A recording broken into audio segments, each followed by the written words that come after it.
Hello, everybody. Welcome back to the Fetch Quest podcast, where we talk about video games and more. I'm your host for tonight, Brewer, joined by my fellow host, Guy. Hello. And Liam. Hi. Brewer, look, I'm really happy to be here, but why are we outside in this 100-degree heat? Yeah, dude, I'm gonna be honest, I'm melting right now. Aw, stop complaining, you two. Once we start climbing, you won't notice a single thing. Climbing? What are we climbing exactly? Liam, the giant deadly mountain right behind you. Oh. Yeah, I didn't see that. I mean, I like hiking, Brewer, but this is just a tad extreme for my taste. Oh, don't worry so much, you two. We just need to be brave and have a sense of adventure as we climb to the peak. In this episode of the Fetch Quest podcast, where we're covering the hit game that's quite literally just called Peak, because it just recently got its final update, and we've had a lot of fun with it and want to talk about it. So boys, what are your thoughts on Peak? It certainly is Peak. I think that this game is genuinely, like, it lives up to its namesake. It is a very fun, very addictive multiplayer game that I think it's one of, like, I hate calling it friend swap, so you know what, I won't. In the, like, friend game genre... I mean, we could just say co-op. Yeah, co-op game genre, it is one of my favorites currently. I think it's just incredibly fun and one of the most creative ways of doing, like, a co-op game, and I just absolutely enjoy it. Yeah, so definitely. You first. I was just gonna say, it's just a lot of fun, and I feel like it's really approachable too, because, like, it's a simple concept, but the game is actually, like, pretty challenging, especially on the higher difficulties. So it makes it a lot of fun though, because, like, the runs are just short enough to where it's like pick up and play, and you can easily just hop in for a couple hours with your friends and just have a really good time. Yeah, no, I'm coming at this from definitely the most recent perspective of the game, just because I recently played it. But yeah, no, I thought this game was really solid. I think it had, like, it has a very good learning curve. It's not very steep whatsoever, even though you'd imagine it'd be steep. Ha, got him, because climbing. But no, it's actually, like, really fun. It has very simple mechanics. It's very easy to pick up and learn. You can honestly kind of master this game within, like, the first area of the game. Honestly, you just gotta get an understanding of how your stamina meter works, how climbing works, like, get a relative good idea of your distances, and besides that, like, you can just go crazy. And I find this to be such a fun cooperative game because there are so many elements of the game that require you to basically communicate properly with your teammates, and it can go so wrong, but it can also go so right depending on how well you play it, and that's just something that I find incredibly rewarding about the game. Yeah, definitely. I'd say, like, the two biggest factors for me that make the co-op just so enticing, because you can't play it by yourself, but why would you do that when you have such reliable idiots with you? But one is the randomized items, because obviously one person can only hold so much. So it starts to be a game of who's going to carry what. You know, we have a weight limit, so who has more stamina right now, who's less hungry so they can carry more, while the other team member that doesn't have as much can get up. So there's planning with the items in that aspect. But also there's just, like, kind of fun arguing with your friends over, no, I swear to God, on God, brother, we need to go to the left side of the mountain. That is the path. Only to immediately be faced with a dead end and then having to trek back down to go to the other side and wasting a lot of your resources. Or some of my favorite moments with my friends with this game is going, yeah, I can make that, and then just or your friend going, yeah, I can make it. You watch them go up and you just watch them plummet 5 seconds later screaming, and because the game has proximity voice chat, there's a Doppler effect as they fall, and you just hear them die out, and it's so, every single time, that will never fail to make me laugh. Proximity voice chat has got to be, like, top 10 funniest things in any co-op game, because every game that's had it that I've played, you have some way of dying in the game. So when your friend dies in a really stupid way, they just cut off immediately. It's perfect. I don't think I'm Most really like happy. co-op games like that, like Lethal Company, like they understand that like some of the most fun you'll ever have with your friends is just hearing them 1 second and then them disappearing at the next. It's a simple concept, but it's always so funny. One thing about proximity voice chat that I'm very appreciative of is not only is it being incorporated in just a more co-op games, but also it's becoming it's a factor to make something more immersive for a video game, especially for a game like Peak, where you're going to be spending a lot of time climbing mountains and trying to figure out the terrain. Having that just little extra factor of proximity chat just makes it more immersive. Funny enough, before this recording, I was actually playing with a friend, Hayden, the night before this recording, and we actually were having voice chat, proximity chat malfunctions, and we had to switch to Discord for a bit to communicate to one another, and immediately we pointed out like how just this kind of breaks the immersion a little bit because the audio is the exact same, and also there's a because of proximity chat, we also are able to tell just based off audio where we are in relative position to one another. Having a lack of that just isn't as fun and just not as immersive, because like I feel like I'm in the presence of my friend with it on, and then when we just don't have it, it's just not as cool, and I really enjoy it, not only for like a cooperative factor, but again, the funniness of it all. It's so good. I want all co-op games to use it. And it also, because it's proximity, I will say it like encourages you to be close to your friends, because otherwise you're just not going to hear anything. But it also makes like getting separated either by like a mechanic in the game or you fall or something that much more interesting, because now you have to you can't ask your friends where they are. You have to figure it out yourself. I will say, like, in our recent run with the new update, that was like probably the funniest part to me, because like on one of the final levels, like you just like kind of free soloed your way up like the inner chamber, while like me and Guy were at like the outer ring, and then eventually we started to hear you again, and just we're like, oh, that's how you got up here. Yeah, no, what's funny is that I was hearing you guys that entire time, and I was talking to you the entire time, and then like halfway through you're like, oh my god, it's Liam, and I realized I had just been talking to myself the entire time. Bro was Talking to the gaslighting void. himself. Talking to the void. I was actually talking to the void. I'm But kind of honored like, though. You that- missed us that much that you made up versions of ourselves in your head to talk to. yeah, that's definitely not what happened, and just I could hear you, but you couldn't hear me. No, And we're I gonna go with don't know- the former. Yeah, it was really good, and like the game leads into it with one of the new areas kind of like muffling sounds whenever you're in a certain location in the map. So like leaning into it is always like a really fun idea as well. No, like Oh, definitely. no, that adds to it, and that's honestly just a testament to just like how technically advanced the proximity chat is. You wouldn't think for such a simple game, but it has mechanics like this that are just the little complexities. So it helps, it really does, and just adding to the factor of fun. It is, oh my god. But I wanted to go to a point that you were talking about earlier with the incentive to stay together. It is just like incentivized for you to stay together because the game very much is designed for you to be with other people. Like, of course, there's like an achievement for playing by yourself and beating it by yourself, but the thing is, though, is that everything about this game is just designed to be with someone else. If you have a backpack on, like this goes into some of the complexities with items.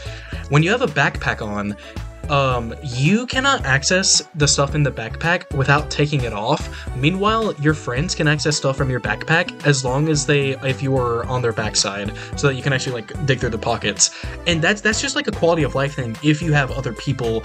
And that's just one example of how much stuff they use that incentivizes you to play with other people and just basically work together. I know one of the big factors in terms of playing with friends is just managing different items, especially food, because food is a ginormous mechanic for stamina, and if you don't have enough of it, you will just die. But having other people to carry some food for you, or just like you carry food for them, will just make a run easier. It can either make it really easy or really hard, and I know we have some experiences about that. Yeah. I was gonna say another thing, just to add into the immersion factor as well, because like I do like that you really brought up the backpack, And another point I want to add on to that, because like I've done like actual rock climbing a decent amount of times with some friends, and one aspect that you don't really think about is like, because like in a video game, obviously you can think about this more, but like when you're actually rock climbing and your muscles are tensed up and you're really sweaty and shit, it's kind of hard to think properly. But like one thing I really enjoyed with Peak was like getting the same feeling of like I'm the first one to climb up, but I have some friends saying, oh hey, there's a pocket to the right of you. Oh, if you just lunge right there up, you should be safe. Especially like when you guys were dead and like I was alone, I was like, you know, even though I was by myself, I still had like some spotters, you know, to kind of help guide me, because it is like a first person perspective, so I can't see everything around me at all times when I'm climbing. There's something I do want to bring up is that the spectator features for when you die are like still very helpful, especially in congruence with proximity chat. So basically when you die in Peak, what happens is that it's not a game over. However, there are penalties. You become a ghost and you can spectate all the other players, and in doing so, you can communicate to each one of them. You can talk to them as ghost, and you can, you know, still help them out by surveying them and everything. However, when you do get revived by when one of your friends clears the area, you have a permanent slight decrease to your stamina meter, and that can be a little dicey. So yeah, I mean, sure, you come back and you're fine, you can continue the level, but not without some punishment. Yeah, I mean the game isn't. I know it's funny to say that because Guy has yet to lose a run, but the game isn't easy. There's a lot of things that can go wrong. A lot of them are very silly, but like one fall, one like wrong turn into an enemy, or like you're not looking because the game is first person and behind you there's a spore and it blows up and you go flying off. Like it's very easy to fall, but like going together is the way to like beat it. And because of how the game's like mechanics work, almost a bunch of the items as well in the game are specifically designed for your teammates and not for you. So like it is kind of, it is like the incentivized is to play this game with friends, and I think it is the best way to play it as well. I think that's just a fact. Oh no, dude. Most like, games are better to play with friends, you know? True. Debatable. I like the rope spool, which was very helpful for us sometimes, is like you don't really get much use out of it yourself because you can only make it go down. You can't really like use it to climb. So it's really helpful at getting like maybe your friend has a backpack and they're carrying more weight than you, and so you use the rope spool so they have an easier time climbing up than you because you are carrying less, so you're able to make more dangerous treks.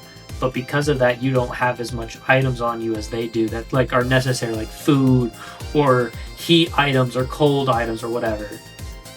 Yeah, I think that is also something to mention that is very important about the game, is that any item that you carry is not just applicable to yourself, but everyone else. So in my session that I played last night with my friend Hayden, we clutched a run.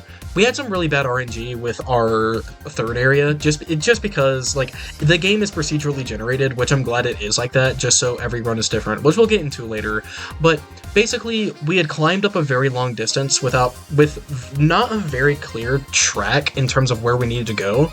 So we picked up a mythic item called the anti-gravity rope, which basically it's a rope, but it works like inverse, where it goes up instead of down. So basically, I was able to shoot it towards a location where we could get up higher, and it wasn't just something that saved me, but it saved my friend as well, so that we can continue the run without any downsides. And that's just something that I think really helps in terms of making it just a co-op game over a single player game. It's just not only are you helping yourself, but you're helping others, and just that this is just something we're going to repeat, but the collaboration factor in the game is so important to getting these effective wins. Oh yeah, dude, we haven't even mentioned yet, like, this is like minor, but it's like such a huge thing in many runs for me, is literally just reaching your hand out. If you have a friend that's climbing and they're a little below you while you're reaching, you'll just grab them, help pick them up, which will help them like save stamina, or like literally save them if they're just like, you know, they ran out of stamina. So like I just love that like that is a key feature of the game. No, it is so nice, and that hand holding aspect is really important, especially when you have people who are carrying like different weighted objects, and like of course you're probably gonna have like someone with like a lot more light equipment and more experience of the game go first, and have the person with like a lot more heavier equipment go second, and that's like a genuine strategy because the person in front of them can actually be better equipped for it because they can hold out their hands. That it's such a simple thing that you don't realize this goes a long way in making sure that you can just get that climb over with. I do also like with some of the other random elements, just like this is where player experience comes in. Because I remember in another one of our runs as well, we were at the Roots and Liam pulled out a mandrake thinking it was food. It was not food. But luckily I'd seen it before, so like right after it had screamed some, I was able to grab it and just like throw it as far away as possible. No, the game is evil sometimes with its items, dude. Like, it's kind of crazy.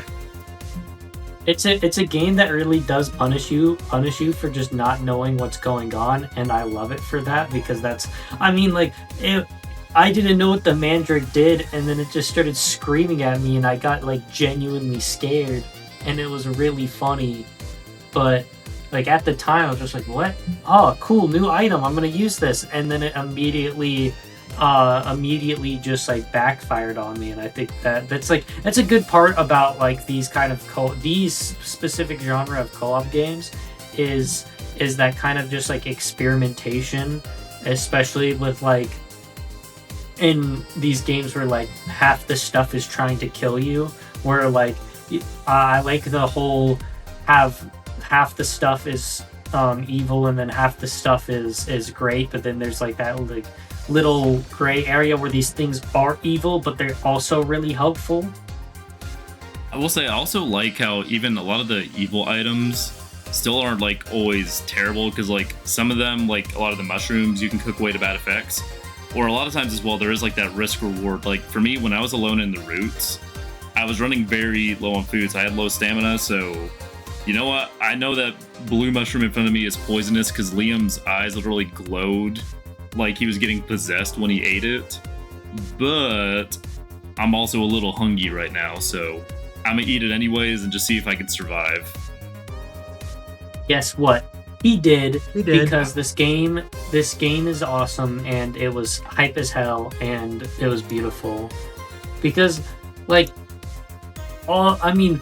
Brewer was getting chased by zombies. He was getting hit by like spore clouds. Like he was getting hit by everything, and he still made it out by himself, saving me and Guy. It was beautiful. That was such a cursed run too, because this also adds to some of the cooperative experience thing. I didn't know what exactly I think it's a rope gun. I think that's what it's called, where basically you shoot out a piece of rope. And I thought it worked like a where if you like the chain gun and all. Yes. That's also in the game. And I thought it worked like that, where if you shoot it, it puts a point down where you are and connects it to where your target is.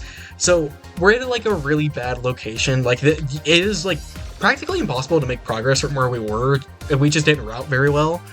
And I shot it, and I went, "All right, guys, I got this." And then I shot it, and then I absolutely wasted the item because the rope just went straight down and was so high up that we just couldn't access it. Couple that with a zombie chasing us, oh my god, that was terrifying. It was really funny though. It was funny. Because the name of the game is This Is Funny, because the game really leans into the like silly little humor with your friends, and I think it's one of the best games to do it. Especially since like the game has different biomes. That has how many different biomes? There's shores, jungle, mesa, roots, mesa, alpine, gloom, volcano place, citadel, caldera. So there's a lot in the area. There's a lot of areas in the game, and they're all very different from each other. Like one of the areas that we ended up in was the Alpine, which is like a snowy mountain where there's like blizzards that are cause you to lose like little amounts of your stamina because you're getting cold, and so you have to like find cover from the cold wind so you don't get like hurt. And so that was a completely different like mechanic where we had to be way more methodical, spend a lot more time in between mountain sides so that we didn't get hit by the wind. And that was like different planning than somewhere like the Roots where there's a lot more verticality. And so the problem was more so all of the enemies and the wind, which destroyed me. But dude, you were Mary Poppins. It was so funny. I became Mary Poppins.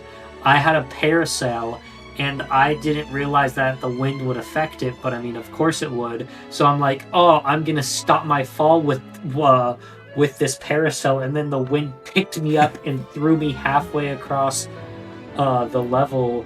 And it took like Brewer found me like 5 minutes, like 2 or 3 minutes later, or he just found the items. My corpse was gone. I found your corpse. You didn't find my corpse. My corpse wasn't there. It was just the items.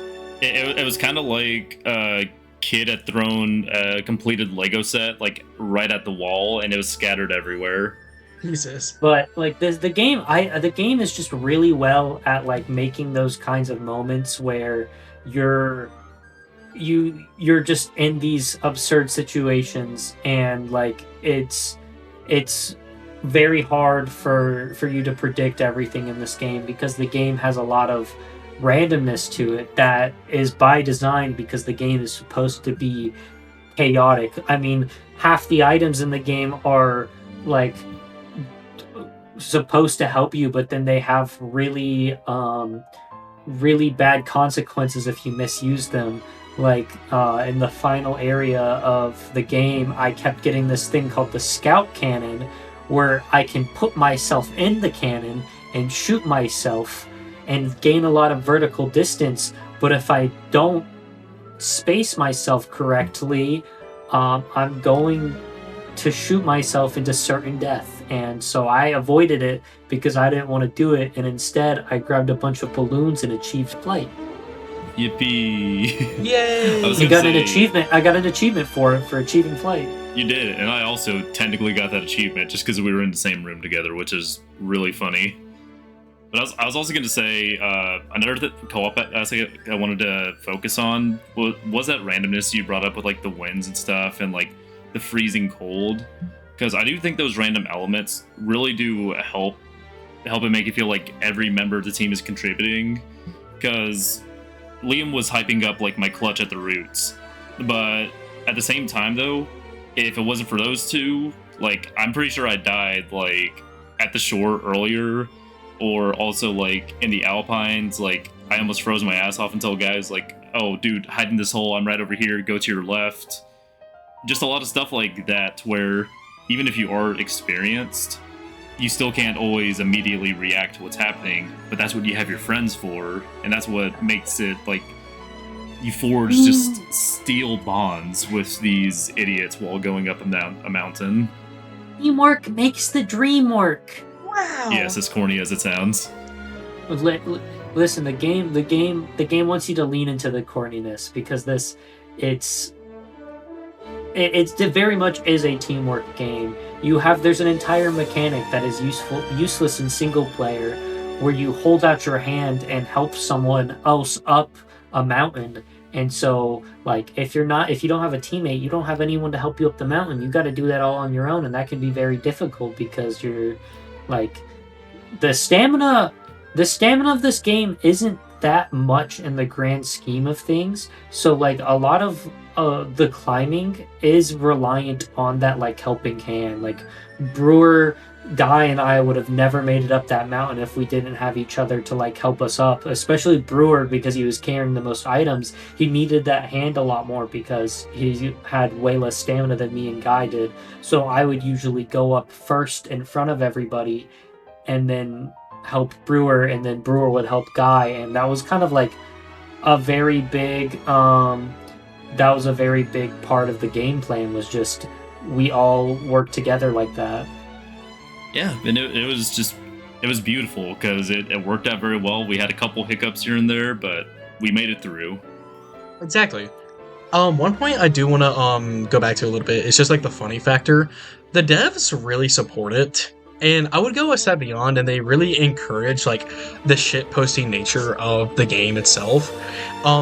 More so in the fact that like of course they have like really funny achievements for doing some really funny stuff, but also just like some of the rewards in the game, I'm gonna be real, are just really fucking funny. So one of the costumes you can get in the game is the I shit you not, it's the Triforce green t-shirt with cargo pants. I love that so much. The iconic. But yeah, the developers of this game, Aggro Crab and Landfall, they're two different game studios that came together Yeah, for they this collab on game. this. They are both game developers who very much lean into like the goofy side of games. Like you have Stick Fight the game, you have Cluster Truck, you have Tabs, you have Another Crab's Treasure. They're all leaning into like the sillier side of games, and not like they're not like FromSoft making like depressing lore, or Rockstar that's making like $2 billion games. No, they're just depressing $80 game with no physical release. Yeah. Instead, instead they're making games about like messing around with your friends, or jumping across trucks. Like they're not very serious games, and I applaud them for that, because like they lean into that part of like the game development with their social media. Their social media is full of just stupid jokes, and I'm a big fan of their social media. I very much caught up with like all of the peak updates of both like Aggro Crab and Landfall. They had an entire like little game seminar where they changed their name to Evil Landfall, and they just inverted their logo, and that was like it's all stupid fun. I do also just love, besides the stupid fun, just how much passion and also like community support that they've given to the community, because I have listened a lot of times. Because one of the funny stories for me is like right after I initially played the game a couple of times with that friend Hayden guy mentioned, along with another friend, one of my complaints with the game was like, this game is really fun, but the roguelike elements are a little flawed, and like the runs can take like 2 hours, but you can't save. Or if I want to go achievement hunting, I may have to wait for a certain biome. I can't just do like a custom run. And then it was really funny I said that, because literally a week later, they were like, here's the Fuck You Brewer update with custom runs and progress saves. I was like, dude, they listened to me.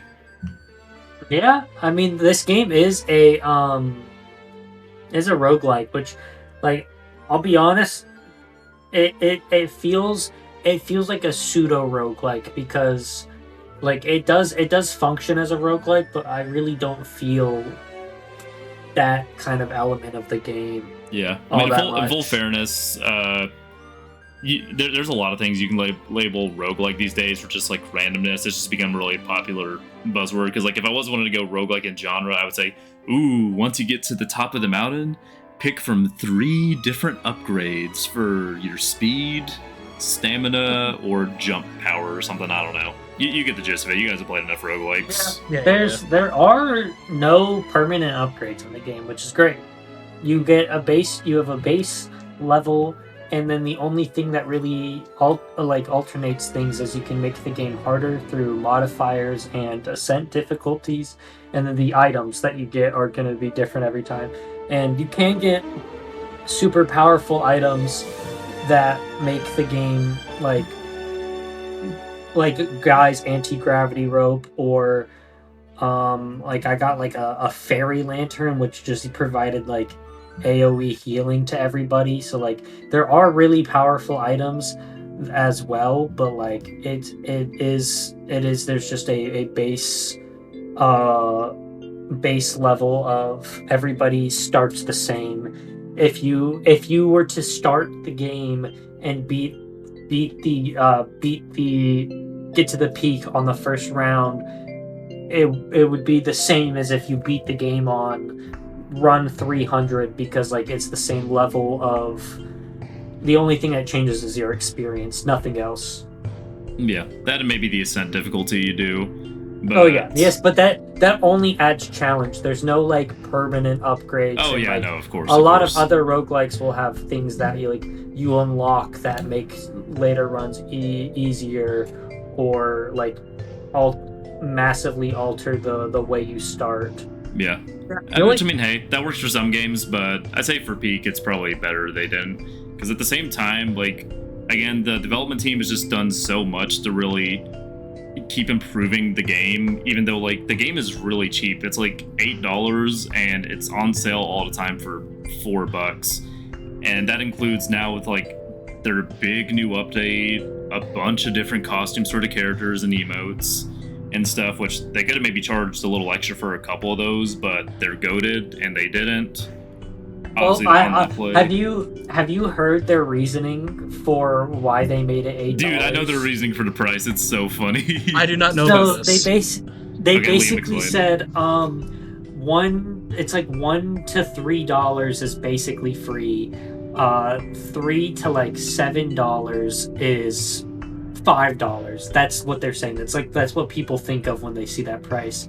$9, $10, and $11 are all $10, but $8's like one of the only points in between where people actually think of it as $8. Honestly, I get the logic. It's great logic too, and it's also like it's a great price for the amount of like fun and enjoyment you'll get out of the game. And I've never been a proponent of game length equals quality, but like for $8 you're gonna get your bang for your buck. Yeah, no, I agree. Yeah. Like, again, every run is different from one another, and if you don't want to go to the same biomes again, that's fine, because you can just wait for the next day, and it'll reset what biomes are in stock. So, boom, new biome, new generation, and not only that, but there is one permanent thing, and that is just when you achieve them, they get added to your badges that will permanently be on your character forever. And I just think that's cool. That just shows how much you played the game and how much you like enjoyed it. And I think that's a cool aspect. Again, there's nothing permanent like upgrade wise, but to have that as a cosmetic, I think it's just super cool. As well as, and there are also costumes as well, which can just customize your character further. You can make them look so awesome and funny. Like and like I love how the costumes are themed after the achievement, where I got an achievement for taking flight and I got an astronaut suit, or I dodged a bunch of traps in a big giant tower and I got a knight outfit. Like, it's pretty sick. Oh yeah, or avoiding the heat in the mesa, and you can get the cowboy outfit. Oh, wait, yeah, and I think if you go through part of the routes, don't you get like a gnome outfit? Yes, I think that's right. Like it's just there's a lot of silly little costumes in the game, and like Guy said, there's one where you're, guys, do I look like Joker Persona? And I think that's a beautiful thing. It's so funny. Oh yeah, certainly.